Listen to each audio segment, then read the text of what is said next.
Tree of knowledge general science class 4 के MCQs part 4 में आपको खुशामदीद। तो चलते हैं वीडियो की जानब। Tree of knowledge general science class 4 के MCQs के पार्ट 4 में आपको खुशामदीद। क्वेश्चन नंबर 1 है, which one of these has the most volume? Book, pencil, razor, cricket bat. इनमें से किस चीज़ का वॉल्यूम सबसे ज़्यादा होगा? तो इसका आंसर है क्रिकेट बैट का वॉल्यूम सबसे ज़्यादा है। अगला सवाल है, which of these groups is the correct example of the 3 states of matter?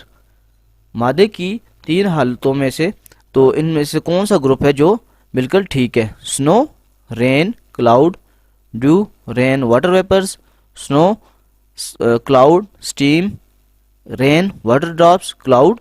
तो सॉलिड, लिक्विड एंड गैस, ये 3 स्टेट्स ऑफ मैटर हैं, मादे की 3 हालतें हैं। तो स्नो, रेन एंड क्लाउड ये बिल्कुल करेक्ट है, क्योंकि स्नो जो है वो सॉलिड फॉर्म में होती है, रेन जो है वो लिक्विड में, और क्लाउड ये गैशियस फॉर्म में होते हैं। नेक्स्ट क्वेश्चन है जी, water, ice and steam will have all have different temperatures. What is the order from coldest to hottest? कहते हैं कि पानी और जो आइस है, बर्फ़ है या स्टीम है, भाप है, जो उन सब का जो टेम्परेचर है वो मुख्तलिफ होता है। तो अब आपने ऑर्डर बताना है कोल्डेस्ट से हॉटेस्ट, ठंडी से गर्म की तरफ। सबसे ठंडी चीज़ जो होगी वो सबसे पहले आपने बतानी है। तो ऑब्वियसली जो आइस है वो सबसे ठंडी चीज़ है। उसके बाद जो वाटर है उससे थोड़ा गर्म होगा तो स्टीम उससे गर्म होगी। तो ये कोल्डेस्ट से हॉटेस्ट की तरफ ये ऑर्डर इनका बनेगा। Filtration is use to separate insoluble solid from. Filtration का अमल किस इनसॉल्युबल सॉलिड को अलग करने के लिए किया जाता है?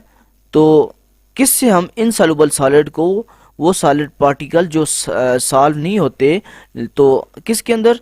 लिक्विड के अंदर वो सॉल्व नहीं होते, तो हम क्या करते हैं? फिल्ट्रेशन के जरिए इनसॉल्युबल सॉलिड को अलग करते हैं। अगला सवाल है, which one of the following is a liquid? Hydrogen, carbon dioxide, सुई गैस, वाटर। तो इसका आंसर जी वाटर एक लिक्विड है, माया हालत में पाया जाता है। अगला सवाल है जी, which one is dissolving in water in the following? इनमें से कौन से चीज जो है पानी में हल हो जाएगी? सैंड, रेत, स्टोन पत्थर, और साल्ट नमक, या ऑल ऑफ दिस। तो इसका आंसर है साल्ट पानी में हल हो जाता है। Which one has fix volume but don't have fix shape? Solid, liquid, gas, या ऑल ऑफ दिस। तो लिक्विड जो है उसका वॉल्यूम तो फिक्स होता है, लेकिन उसकी डेफिनेट शेप नहीं होती, फिक्स शेप नहीं होती। जिस भी कंटेनर में आप उसको डालते हैं तो वो उसकी शेप अडॉप्ट कर लेता है। जिस तरह हम पानी है, पानी की वॉल्यूम तो फिक्स होगा, या दूध है तो, लेकिन वो उसकी शेप जो है फिक्स नहीं है। अगला सवाल है, which one has no fix volume and fix shape? इनमें से किसकी, सॉलिड, लिक्विड और गैस में से, ना तो फिक्स वॉल्यूम है ना फिक्स शेप है? तो ये गैस है। गैस का ना फिक्स वॉल्यूम होता है और ना ही फिक्स कोई शेप होती है। The physical states of matter are solid, liquid, gas, all of this. तो ये सॉलिड, लिक्विड और गैस ये तीनों जो है फिजिकल स्टेट्स हैं मैटर की। Particles of matter have following characteristics: they constantly move, they attract each other, they are very small, all of these। तो ये जो मैटर है उसकी पार्टिकल्स की यह खसूसियात होती हैं कि वो कॉन्स्टेंटली मूव, वो मुसलसल हरकत करते रहते हैं। दे अट्रैक्ट ईच अदर, वो एक दूसरे को अट्रैक्ट करते हैं। और तीसरी प्रॉपर्टी ये है कि वो बहुत स्मॉल होते हैं।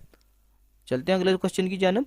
The smallest particle of matter is, ये NTS PST 24 नवंबर 2019 11:30 वाले पेपर में, 11:30 बजे वाले पेपर में आया हुआ है जी ये, कि स्मॉलेस्ट पार्टिकल ऑफ मैटर उसे क्या बोलते हैं? मॉलिक्यूल, एलिमेंट, एटम या कंपाउंड। तो इसका आंसर है atom. Which method is use for separation of insoluble solids from the mixture? Mixture में से इनसॉल्युबल सॉलिड्स को अलग करने के लिए कौन सा मेथड अपनाया जाता है? डिसेंटेशन, डिटर्मिनेशन, क्लीनेशन, ऑल ऑफ दिस। तो इसका आंसर है decantation. The process in which a liquid turns into its solid state is called. वो अमल जिसमें एक लिक्विड सॉलिड स्टेट में कन्वर्ट हो जाए तो उसे क्या कहेंगे, मेल्टिंग, बॉइलिंग या फ्रीजिंग। तो इसका आंसर है फ्रीजिंग। जिस तरह पानी है वो एक लिक्विड स्टेट में होता है, लेकिन जब आप उसको रेफ्रिजरेटर में रखते हैं या ठंडा मौसम होता है तो वो फ्रीज हो जाता है, तो ये लिक्विड स्टेट तब्दील हो जाती है सॉलिड स्टेट में, तो ये फ्रीजिंग इसका आंसर है। अगला सवाल है जी, it is conversation of a solid object into its liquid state by heating. ये NTS PST 24/11/2019 2:30 वाले पेपर में ये MCQs आए हुए हैं कि आप जब सॉलिड को हीट करेंगे वो लिक्विड में तब्दील हो जाएगा, तो इसे हम क्या कहेंगे, ये मेल्टिंग है, ये मेल्ट हो रहा है। जिस तरह ये एग्जांपल मैं आपको दे दूं कि अगर एक बर्फ़ है तो जब आप उसको रेफ्रिजरेटर से बाहर निकालेंगे उसका टेम्परेचर चेंज हो जाएगा, तो या उसे हीट करें तो वो पिघल जाएगी, तो इसे हम मेल्टिंग कहेंगे। Tomatoes from the salad can be separated by, कि सलाद के अंदर से आपने टमाटर अलग करने हैं तो आप कैसे कर सकते हैं, तो इसके लिए सिंपल पिकिंग, आप वहाँ से उसमें से टमाटर हैं जो उनको पिक अप कर लें, उस सलाद में से निकाल लें। ये तरीका सबसे बेस्ट है, इसके लिए कोई साइंटिफिक मेथड की ज़रूरत नहीं है।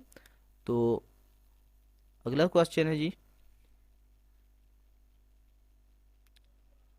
The quantity of water in the air increase in, के हवा के अंदर पानी की मकदार कब ज़्यादा हो जाती है, summer, winter, spring, rainy season. तो ये बड़ा कंफ्यूजिंग क्वेश्चन है कि इसका आंसर है समर। गर्मियों में हवा के अंदर पानी की मकदार ज़्यादा हो जाती है। अब इसमें बंदा कंफ्यूज हो जाता है कि विंटर में ज़्यादा हो सकती है या रेनी सीजन में, लेकिन इसका करेक्ट आंसर है समर। क्यों? क्योंकि जब समर में गर्मियों में गर्मी होती है तो जितनी ज़्यादा गर्मी होती है उस वजह से इवेपोरेशन ज़्यादा होती है, पानी बुखारात बन के हवा में ऊपर जाते हैं और फिर वो क्लाउड्स, बादल बनते हैं। तो इस वजह से जितनी ज़्यादा गर्मी होगी समर में तो उतना इवेपोरेशन ज़्यादा होगी, तो उससे हवा में जो वाटर की क्वांटिटी है वो मकदार का पानी की मकदार ज़्यादा हो जाएगी। Matter that spreads out to occupy the whole available space, ice cream, honey, air, water. वो मैटर जो पूरी जगह घेर लेती है आपके इर्द गिर्द, तो उसे एयर कहते हैं। The property which is common in liquids and gases, जो खसूसियत या प्रॉपर्टी है वो लिक्विड्स और गैसेस में, माया और गैस में कॉमन है, वो क्या है जी, definite shape, definite volume, no definite shape, no definite volume. तो इसका आंसर है नो डेफिनेट शेप, इनकी कोई डेफिनेट शेप नहीं होती। The amount of matter in an object is called its weight, mass, volume, all of this. तो इसका answer है मास। मास की डेफिनेशन भी ये है, द अमाउंट और the quantity of matter in an object is called mass. Both the components of a mixture have no fix shape, sand in water, air in sand, air in water, sugar in salt. तो इनमें से दोनों components हैं mixture के जिनका कोई fix shape नहीं होगी, तो एयर इन वाटर जब होगी उसकी फिक्स शेप नहीं होगी। अगला सवाल है, the mixture that can be separated by filtration, वो मिक्सचर जिसको हम फिल्ट्रेशन से अलग कर सकते हैं, sugar in water, table salt in water, air in water और सैंड इन वाटर। तो सैंड इन वाटर, पानी में से हम अगर रेत हो तो उसे फिल्ट्रेशन के जरिए अलग कर सकते हैं। The process which involves mixing, वो अमल जिसमें मिक्सिंग करनी होगी हमें, making tea, making ice, making steam, all of this. तो मेकिंग टी, चाय बनाते हुए हम मिक्सिंग करते हैं, तो चाय बनाते वक्त जिस तरह हम बार बार वो छन्नी से चाय को हिलाते हैं। This space occupied by an object is called its mass, weight, volume, matter. तो इसका आंसर है वॉल्यूम। वॉल्यूम क्या होता है, the space occupied by an object, कोई भी ऑब्जेक्ट जो जगह घेरता है तो उसका वॉल्यूम होता है। अगला सवाल है, a sample of matter containing two or more things mix with each other is called, दो या दो से ज्यादा जो मैटर हैं वो आपस में मिक्स हो तो वो क्या बन जाता है, एक मिक्सचर बन जाता है। Which of the following expand on heating and increase its pressure in the container. तो गैस, सॉलिड, लिक्विड या ऑल ऑफ दिस, तो इनमें से कौन सी चीज है जो एक्सपेंड करती है हीटिंग, जब वो हीट अप होती है और इसका प्रेशर इंक्रीज हो जाता है कंटेनर के अंदर, तो ये गैस है। इसकी एग्जांपल मैं आपको ऐसे दे दूं, जिस तरह गाड़ियों या बाइक के टायर्स हैं, उनमें जो ट्यूब है उनकी गर्मियों में अगर धूप पर वो लगाएं तो वो फट जाती है अक्सर। तो उसका वजह वजह क्या होती है, जैसे ही आप जो गैस है, गैस मॉलिक्यूल्स जब उनकी हीट करेंगे तो वो एक्सपेंड करते हैं और उनका प्रेशर इंक्रीज होता है। जैसे ही प्रेशर इंक्रीज होगा तो प्रेशर इंक्रीज होने की वजह से वो गैस मॉलिक्यूल्स जो हैं वो प्रेशर उनका जब ज़्यादा होगा तो वो फोर्स लगाएंगे जो गाड़ी या बाइक है उसकी ट्यूब के ऊपर, तो वो ट्यूब फट जाती है तो टायर पंचर हो जाता है। अगला सवाल है, द गिवन फिगर रिप्रेजेंट, ये पीएसटी पेपर 6 2016 में आया हुआ है कि ये जो फिगर दी गई है ये किसको रिप्रेजेंट करती है। देखें लिखा हुआ है सॉलिड आइस, लिक्विड और ये गैस है कप में। तो गैस कप में से ये गैस के पार्टिकल्स ऊपर जा रहे हैं, तो केमिकल चेंज है, ये डिफरेंट स्टेट्स ऑफ मैटर है या वाटर प्यूरिफिकेशन है, डिफरेंट टाइप ऑफ केमिकल है। तो ये 2016 के पीएसटी के पेपर में आए हुए, तो ये क्या है जी, डिफरेंट स्टेट ऑफ मैटर है। अगला सवाल है, the state of matter that freeze on cooling and change into solid state. आपने बतानी है कि गैस, लिक्विड और सॉलिड में से कौन सी स्टेट है जो फ्रीज हो जाती है जब उसे ठंडा करते हैं और चेंज हो जाती है सॉलिड स्टेट में। तो ये लिक्विड है जिसको आप जब ठंडा करें तो वो फ्रीज हो जाती है। Soil is a mixture of air, water, sand, all of this. तो ये आपकी मिट्टी है, ये मिक्सचर है ऑल ऑफ दिस का, हवा, पानी और रेत, इन सब से मिलके आपकी जो मिट्टी है वो बनती है। अगला सवाल है, ये forms of energy and energy transfer, next chapter में से ये एमसीक्यूज है। The ability to do work is called work, energy, heat, force. काम करने की सलाहियत को क्या कहते हैं जी, एनर्जी कहते हैं। The biggest source of energy is, तवानाई का सबसे बड़ा जरिया इस दुनिया में, यूनिवर्स में क्या है जी, सन है, सूरज। Which of the following is the source of energy, water, oil, gas, कोयल, ऑल ऑफ दिस। तो तवानाई के कौन से जरिए हैं जी, ये ऑल ऑफ दिस आएगा, क्योंकि देखें वाटर, ऑयल, गैस या कोयल, इन सब से एनर्जी हासिल की जाती है। जिस तरह आपकी इलेक्ट्रिसिटी है, जो बिजली बनती है, वो वाटर से भी बन सकती है, इससे भी एनर्जी हासिल की जाती है, ऑयल या गैस से या और कोयले से भी एनर्जी मिलती है। Generator is a device that converts mechanical energy into dash, electrical energy, hydro electric power, wind power, all of this. Generator कौन सी ऐसी डिवाइस है जो कन्वर्ट करती है मैकेनिकल एनर्जी को इलेक्ट्रिसिटी में, इलेक्ट्रिसिटी एनर्जी या इलेक्ट्रिकल एनर्जी होती है। तो जनरेटर आपकी मैकेनिकल एनर्जी को कन्वर्ट करता है इलेक्ट्रिकल एनर्जी। जो हम जनरेटर में पेट्रोल वगैरह लगता है तो वो जब जनरेटर चलता है तो पेट्रोल इस्तेमाल होता है, तो वो मैकेनिकल एनर्जी कन्वर्ट करता है इलेक्ट्रिकल एनर्जी में। ये भी इंपॉर्टेंट एमसीक्यूज है।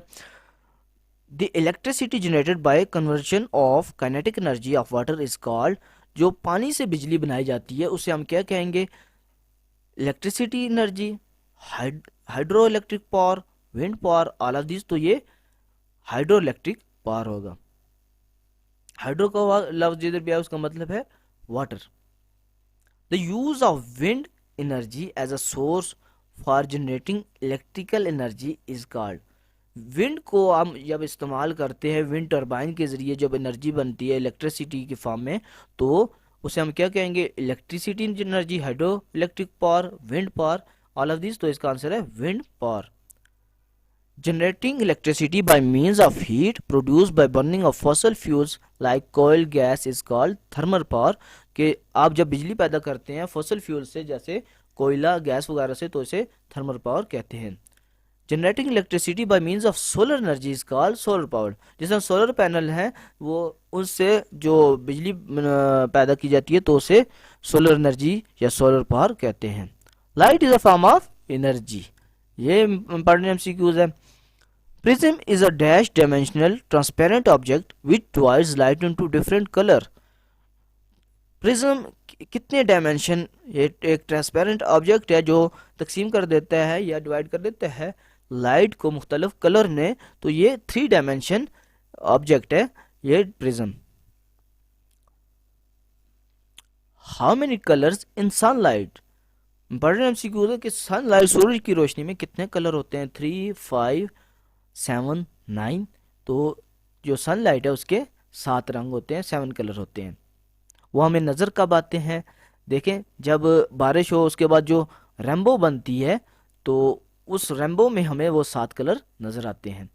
After rain when sunlight passes through water droplets they divide into 7 colours is called, ये अभी मैंने आपको बताया कि ये अगला एमसीक्यूज भी वही है कि जब बारिश के बाद सनलाइट पास करती है किसी भी पानी के कतरे से तो वो 7 रंग हमें नजर आते हैं, उन्हें क्या बोला जाता है, रेनबो या दनक बोला जाता है या कोसे कज़ाय से बोलते हैं।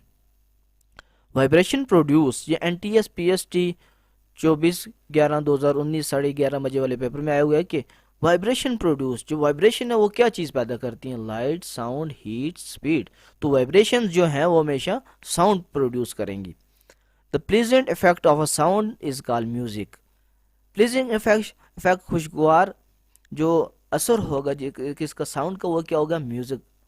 लाउड साउंड, लो साउंड या नॉइज, तो ये प्लेजेंट इफेक्ट होगा, ये याद रखना है, ये म्यूजिक होगा। और नॉइजी इन्वायरमेंट, शोर वाला माहौल, is due to unpleasant sound, तो जिसे हम नॉइज कहते हैं, जो नॉइजी इन्वायरमेंट होगा वो अनप्लीजेंट साउंड होगी जिससे बंदा तंग होगा।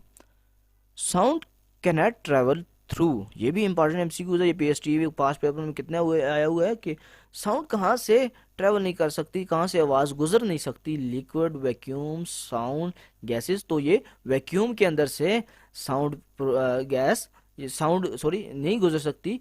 वैक्यूम क्या है जी, वैक्यूम वो जो है जहाँ पे कोई भी एयर मालिक्यूल या कोई भी पार्टिकल या गैस मौजूद ना हो। तो साउंड, आपको पता है कि साउंड की ट्रांसमिशन के लिए किसी न किसी मीडियम की ज़रूरत होती है, और वैक्यूम वो स्पेस है जहाँ पे कोई भी गैस पार्टिकल या कोई भी ये नहीं होती गैस पार्टिकल। तो यहाँ पे वैक्यूम से साउंड ट्रेवल नहीं कर सकते, क्यों, क्योंकि वैक्यूम के अंदर कोई मीडियम नहीं होता जिससे ये साउंड पार्टिकल्स आगे ट्रेवल कर सकें। तो अगला सवाल है जी, sound waves produce linear motion, circular motion, vibratory motion, transition motion या ट्रांसलेटरी मोशन होता है ये। तो इसका आंसर है वाइब्रेटिंग मोशन या वाइब्रेटरी मोशन प्रोड्यूस करती है sound waves. To hear a clear echo the reflecting surface should be at this dash away from the source of sound. अगर आपने एक क्लियर इको सुननी है तो जो रिफ्लेक्टिंग सरफेस है जहाँ से आपकी साउंड वेव्स रिफ्लेक्ट होके आएंगी वो कितने फासले पर होने चाहिए, तो 13 मीटर, 17 मीटर, 21 मीटर, 27 मीटर। तो इसका आंसर है 17 मीटर, 17 मीटर फासले पर होंगी। Loudness of sound varies directly with vibrating bodies. तो इसे क्या कहेंगे हम, एम्पलीट्यूड, क्वालिटी, क्वांटिटी, पिच। तो ये एम्पलीट्यूड है कि वाइब्रेटिंग बॉडी की वजह से लाउडनेस में जो वेरी करेगी वो लाउडनेस में फ़र्क पड़ेगा, तो इसे एम्पलीट्यूड कहेंगे। जितनी ज़्यादा बॉडी वाइब्रेट करेगी उतनी ज़्यादा लाउडनेस होगी, तो उतना ज़्यादा एम्पलीट्यूड होगा। अच्छा, ये एमसीक्यूज आया हुआ है जी, डेट नॉट कन्फर्म पीएसटी के पेपर 3 में। Loudness of sound greatly depend upon amplitude of vibration. तो ये लाउडनेस किस पे डिपेंड करती है, एम्पलीट्यूड पे। जितनी वाइब्रेशन का एम्पलीट्यूड ज़्यादा होगा तो उतनी ज़्यादा लाउडनेस होगी। Sensation of sound persist in our brain for about, जो आवाज़ है उसकी हिस्स हमारे दिमाग में कितनी देर तक रहती है, 0.001 सेकेंड, 0.2 सेकेंड, 0.1 सेकेंड या 10 सेकेंड। तो इसका आंसर है 0.1 second. Sound energy passing per second through a unit area held perpendicular is called intensity।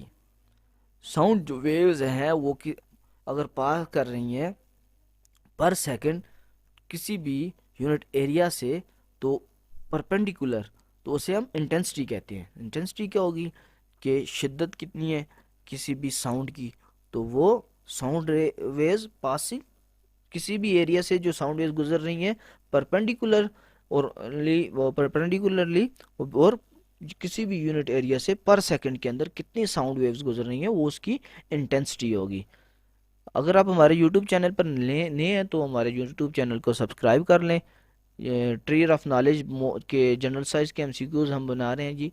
तो इसके साथ मज़ीद एमसीक्यूज़ में नेक्स्ट वीडियो में मिलते हैं। हमारे 4 पार्ट हो गए हैं जनरल साइंस के, तकरीबन 200 एमसीक्यूज़ हो गए हैं। तो ट्री ऑफ नॉलेज में से लास्ट टाइम तकरीबन जो पीएसटी सीटी वगैरह के टेस्ट हुए हैं तो उनमें से 30 से 40 एमसीक्यूज़ इस बुक से आए हुए थे। तो क्योंकि ये बुक बनाई गई है अकॉर्डिंग टू न्यू सिलेबस, जो एलिमेंट्री और प्राइमरी लेवल का जो सिलेबस है उसके मुताबिक बिल्कुल उसी बुक से बनाए गए हैं। तो ईटा वाले ज़्यादातर एमसीक्यूज जो हैं वो इन्हीं बुक से देते हैं। तो आप हमारे यूट्यूब चैनल को सब्सक्राइब कर रहे हैं और तैयारी में लग जाएं जी। अभी नई पोस्ट आने वाली हैं, बहुत जल्द वो पोस्ट आ जाएंगी टीचिंग की। तो सब भाई तैयारी में लग जाएं, तो अल्लाह पाक आपको मेहनत का सिला इंशाल्लाह ज़रूर देंगे।